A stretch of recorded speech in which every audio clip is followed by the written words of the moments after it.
Qarşıda bizi yenə də dairə və hərəkət təşkil olunmuş yol ayrıcı gözləyir, yəni dairə. Dairəyə necə daxil olmaq lazımdır, necə dairədə dövrə vurmaq lazımdır, eləcə də dairədən çıxarkən hansı şəkildə çıxmaq lazımdır, bunları sənə izah etmişəm. Sən də tətbiq edə bilirsən. İndi bu dairəyə özün müvafiq zolaqdan daxil olub, dairədə dövrə vuracaqsan. İndi sən izah etmək istədiyim başqa bir məqamdır. Dairədə olan çıxışlar. Bax Gönül, dairəyə daxil olarkən sağımızda olan, bax, o çıxış ilk çıxışdır, birinci çıxışdır. Yəni sağdan sayılır. Yaxşı? Növbəti sağdan ikinci çıxış, ikinci çıxış sayılır. Sağımızda olan üçüncü çıxış, üçüncü çıxış sayılır. Yəni sağdan hesablanır. Yaxşımı? Sabahsı gün tələsmə. Sabahsı gün navigator proqramlarında bununla qarşılaşacaqsın. Solundakı maşından özünü qoru. Davam et. Əslində üstünlük səndə idi. Dairəyə bəli.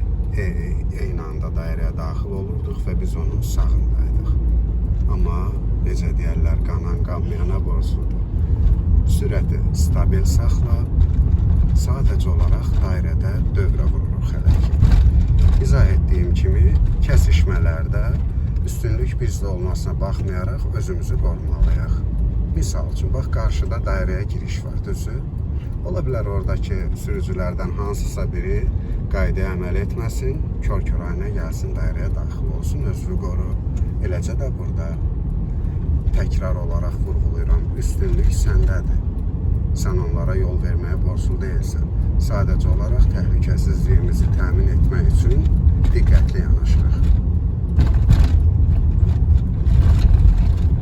Bir dövrədə fırlanıb, sonra bu çıxışdan çıxacaq. Bax. İndidən sayaq. Bax, misal üçün, bu birinci çıxış, buradan çıxmırıq, üçüncü çıxışdan çıxacaq. Bu çıxış ikinci çıxışdır, buradan çıxmırıq.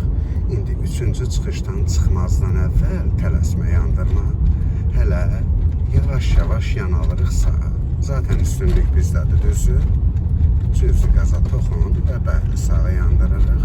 İndi sürəti azalt və sağa yapışaraq çıx. Sağ zolağa düş. Amma ehtiyatlı ol, ola bilər ki, sağ zolaqda qarşıda hər hansısa bir nəqliyyat vasitəsi texniki nasazlıq səbəbindən dayanmış olar. Dairədən çıxarkən ehtiyatlı ol, çünki bilmirsən dönəndən sonra səni nə gözləyir.